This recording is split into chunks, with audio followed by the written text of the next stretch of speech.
सकाळपासून कोल्हापूर शहरात पावसानं काहीशी उघडीप घेतलेली आहे। काही वेळापूर्वी सूर्यदर्शन देखील कोल्हापूरकरांना झालेलं आहे।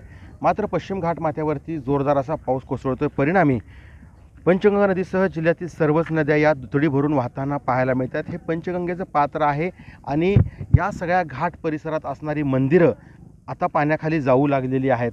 आपण या दृश्यांमधून पाहतोय की पंचगंगेच्या या नदीचं पात्र आहे कधीही कोणत्याही क्षणी सोडून बाहेर येईल, कारण अवघं 1 फूट पाणी जे आहे ते या सगळ्या पात्राबाहेर यायला शिल्लक आहे आणि या परिसरातील सगळी मंदिरं आहेत ती आता पाण्याखाली गेलेली आहेत।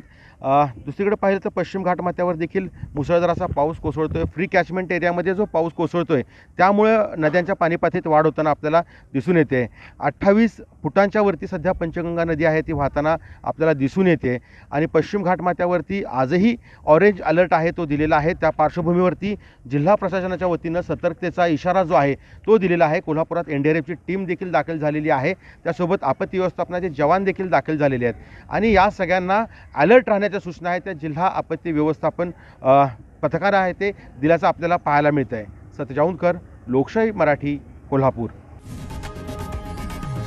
लोकशाही मराठी ऐका, पहा, जागरूक रहा।